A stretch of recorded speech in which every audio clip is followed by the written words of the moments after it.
अस्सलाम वालेकुम नाज़रीन। एक जापानी नोबेल इनाम याफ्ता साइंसदान ने एक बड़ी खूबसूरत रिसर्च की है।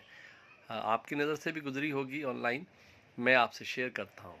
उसने पानी के 3 जार लिए जो कि लेबॉर्ट्री में होते हैं, साफ़ पानी के, और उस पे पानी डाल दिया और एक पे लिख दिया गुड, दूसरे जार पे लिखा बैड, तीसरे पे कुछ ना लिखा।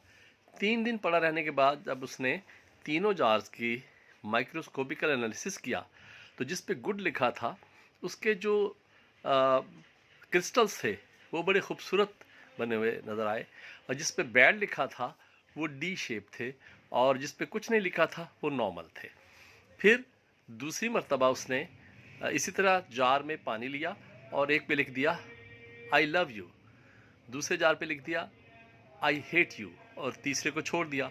तो अगेन जब उसने माइक्रोस्कोपिकल एनालिसिस किया क्रिस्टल्स का, तो जिस पे आई लव यू लिखा था उस पे खूबसूरत क्रिस्टल थे, जिस पे आई हेट यू उस पे बदनुमा से क्रिस्टल्स थे उसके, और जिस पे कुछ नहीं लिखा था वो जस्ट नॉर्मल। फिर तीसरी मर्तबा उसने जार में पानी लिया और आवाज़ से कहा कि तुम बहुत अच्छे हो, और दूसरे जार से इसने मुखातब पानी रखे हुआ कि तुम बहुत बुरे हो, और तीसरे जार को इसी तरह छोड़ दिया। और दोबारा जब उसने माइक्रोस्कोपिकल एनालिसिस किया तो जिस पे लिखा था तुम बहुत अच्छे हो, जिस पे उसने आवाज़ से कहा, तो उसके क्रिस्टल बड़े खूबसूरत और बड़े टाइमली सही बने हुए, जिस पे लिखा कि तुम अच्छे नहीं हो, और वो डी शेप थे, और जिसको उसने छोड़ दिया था उस पे।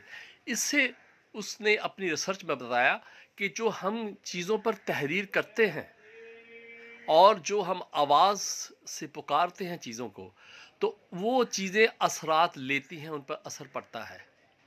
और इसी रिसर्च के बेसिस पे उसको नोबेल मिला है।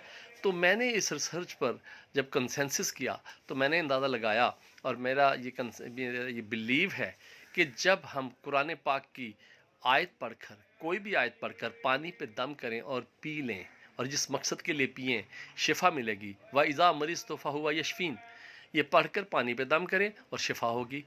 तो आप इस रिसर्च को शेयर कीजिएगा। बहुत शुक्रिया।